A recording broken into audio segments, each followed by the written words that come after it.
মা বাবাকে দেখে দেখে সন্তানেরা কিন্তু শিখে, বিশেষ করে মাকে দেখে সন্তান অনেক কিছু শিখতে পারে। তো আমার ভাইয়ের বাসায় আসছি, সকালে আমার ভাইয়ের ছেলেটা ঘুম থেকে উঠেই ওর বাবাকে বলছে, ছোট্ট বাচ্চাটা তাও বলছে, বাবা আসো বাজারে যাই, মাছ কিনে নিয়ে আসি, ফুপু আসছে, আসো বাবা মাছ আনি। ছোট বাচ্চা হিসাবে যতটুকুন বুঝতে পারে অতটুকুনি বলছে, মানে ফুপু আসছে এখন বাজার করতে হবে। তো বাজার থেকে কি কি মাছ নিয়ে আসলো দেখালাম আপনাদের, এবং সেই মাছগুলা এখন আমি কাটবো, কারণ আমার বড় মাছ কাটতে খুব ভালো লাগে, তাই আমি সেই মাছটাকে কাটছি।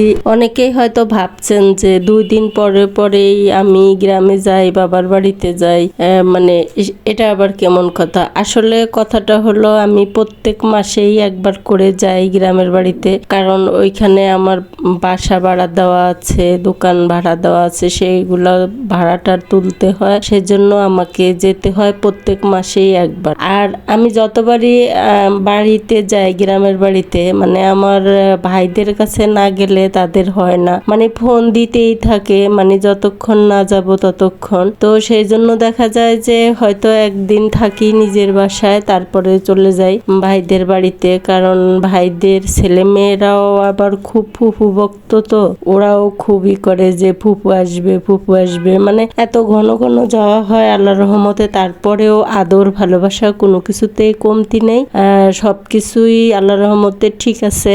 আর একটা কথা না বললেই না, সেটা হলো আমার বাবা মা কিন্তু অনেক আগেই মারা গেছেন, পরে কিন্তু ভাইয়ের বউরা মা বাবার জায়গাটায় আছে, কিন্তু আসলে মা বাবা মারা যাওয়ার পরে আমাদের 6 মাসের মধ্যেই কিন্তু আমরা যেটা পাই বাবার সম্পত্তি থেকে, সেটা আমাদের ভাইরা আমাদের বোনদেরকে দিয়ে দিয়েছে। এক কথায় বলতে গেলে জোর করেই দিয়ে দিয়েছে, কারণ বলে যে না এটা তোমাদের প্রাপ্য, এটা তোমাদের নিতে হবে, এটা আমাদের রাখা এটা ঠিক না, তোমাদেরটা তোমাদের দিয়ে দেই, তোমরা সেটার মধ্যে কি গাছ লাগাবা না বিক্রি করে দিবা না বাড়ি করবা না কি করবা সেটা তোমাদের ইচ্ছা, কিন্তু এটা আমাদের দিয়ে দিতে হবে।